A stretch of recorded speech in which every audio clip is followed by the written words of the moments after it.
What's up, guys? I'm Jason. This is the Freebird Garage, and today we are going over a brand new tool the garage just got in. That starts right now.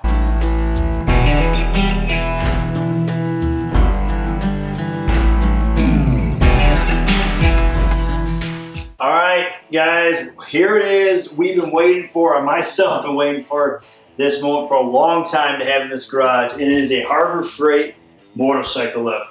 Thanks to my wife Kayla there, she actually surprised me, and on Father's Day with this lift, couldn't be more excited to be able to have this in the garage. I've been waiting for a very, very long time for this, and I want to go over some major highlights of this, my first impressions after getting it all together. We've already had plenty of unboxings, I feel like, out there in the YouTube world, so this is going to be more of, as you already see, the motorcycle is already on the lift. We're going to go over some key highlighted points on this lift that makes it really essential, I think, for using it, learning how to use it, for anyone else out there is maybe considering like I was for a long time.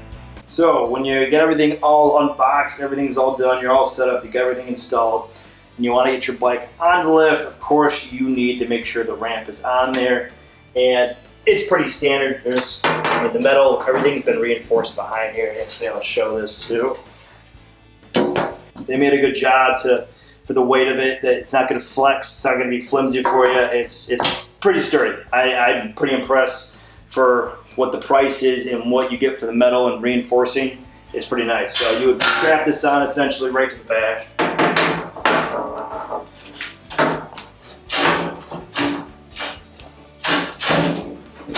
Just like that. Roll your bike up from there. Of course, that's the part I want to get to, is actually getting the bike on there. All right, so before you bring your bike on the lift, you want to make sure that your lifting screws are completely screwed down and have enough support where the caster itself up here should be able to freely move around.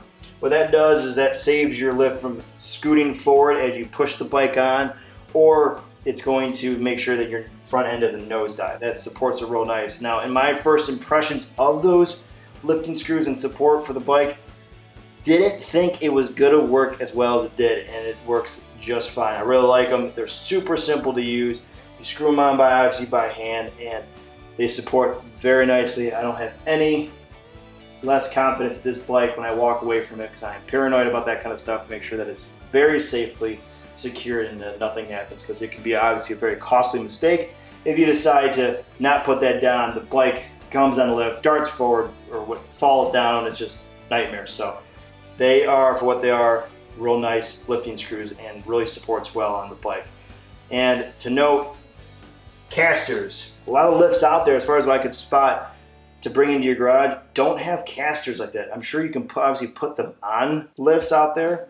They have obviously the wheels in the back, but those are one-way directional. Those allow you to move things around. So if you're trying to find a lift for your garage that allows you to, not permanently have it in one spot, that's a fantastic way to go. I mean, you can move it by hand. At first, when I got it, I thought it was going to be a real struggle just to move it around. It is easy. You just put your weight onto it and it'll spin whichever way you want to go. And if you really need to, it takes one person to put it up against the wall and it's out of the way. Great way to put this in your garage without having to have both areas stationed where you're pretty much essentially stuck until you either have someone to help you move it. Awesome way that Harbor Freight made it so that it is garage accessible. Go to the front. All right, the Harbor Freight wheel chock that comes with this lift. This to me is the worst part of the lift, unfortunately. This is the worst part of the design. Partially, I'm sure it's with cost. It's probably very inexpensive, but it doesn't screw easy. It's very clunky when you're trying to move this back and forth.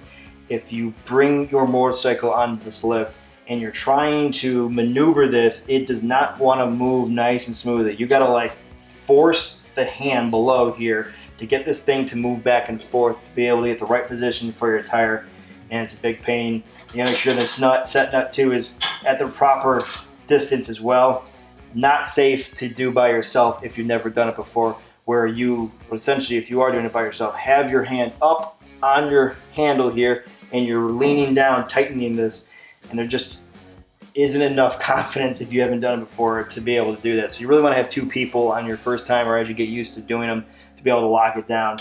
Now a regular wheel vise, that will allow you to do that. So a wheel vise up here would grab the tire from up here in an L-shaped form, and you would be able to pull with one hand on your handlebars and reach down just kind of like where this is positioned, and actually screw it right in where it will slowly drag itself up. There'll be grips on the inside of it, and it makes it a lot easier to either one, do it by yourself, or if you have two people, you can support it real easy and get it tied down real easy. Now there's also another Chock that you can use where you would roll into the tire, or the tire would roll into it, and it would actually lock the rear tire back here, and there would be a nice scooped area, and that allows you to do it by yourself. And there's ones that's what actually it's meant to do, is allow you to get your motorcycle on the lift by yourself. Definitely the weakest part, but I wanted to show what it looked like with out of the factory once it's set up, because once you lock it down, it's safe. I mean, this thing isn't going anywhere, you're fine.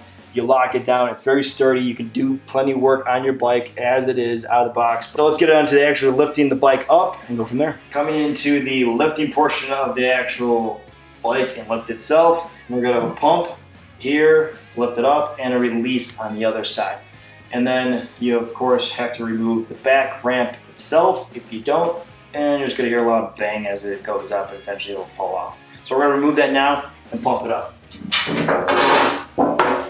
Now, this could be a downside to me. I don't mind it at all. You're just pumping this thing all the way up.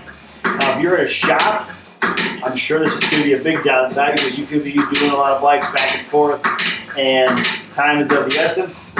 And I'm sure your leg will feel pretty tired at the end of the day of pumping up, a lot of bikes back and down, up and down. But as far as in the garage, it is just fine.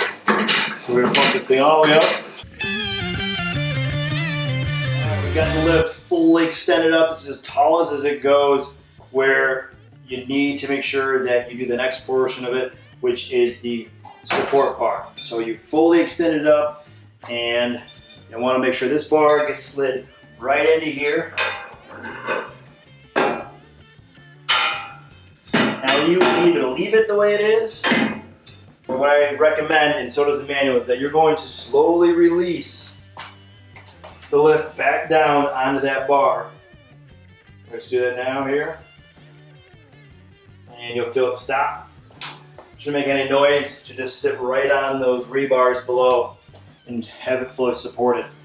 What that allows is that if you were working a long time on this lift, or you have it up, or for some reason it stays overnight for yourself, if that piston below goes out, that is going to save this lift from crushing it down or it tumbling down, and you don't know how fast it's going to go. Those pistons can be very not predictable, so always make sure that the support is on there when you go and do it. But this is it, fully extended. Now I'm 5'11", so as you can see, the height of where it stands, it's probably right about my waist, but a very comfortable stance for myself to work on this bike, and I don't need to be bent over. It's a great height with my toolbox that's over here, so anything I need, it's going to be good to move back and forth. Perfect fit for myself. And if you're wondering how tall you are or shorter, that's where I stand, is right there. There's another trick on this lift that I'm going to show you right now too. All right, the final feature of the lift, which is the trap door on the back end here. This trap door is very nice to have because it allows you to work on anything on the rear end of your bike without having to jack it up even higher.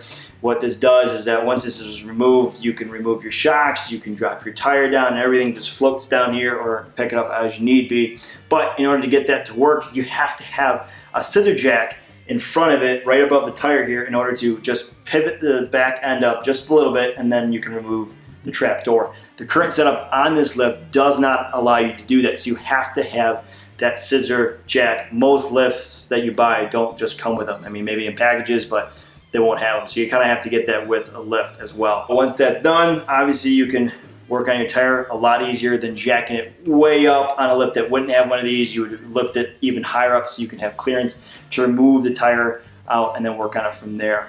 And like I said, the current setup doesn't allow you to do that. I definitely want to get one in so I can use this trap door properly. There you have it, the Harbor Freight lift. We went over some of the highlights on this lift, some of the downsides on the lift. Fairly simple lift also to have in your garage. I think it's fantastic. I'm extremely excited to start using this thing on some future products that I have for the FXR that's coming up. I did not forget about that bike in the last couple of videos. I know you guys have seen Sportsters, but we're going to get back into the FXR. It's summer, so there's a lot of riding that's been done on this bike. Now, if you made it all the way through, I would greatly appreciate if you could hit the subscribe button, tap that like, press that notification, leave a comment below and tell me what you think. For those that have already subscribed, thank you. As always, stay free, and I'll catch you guys later.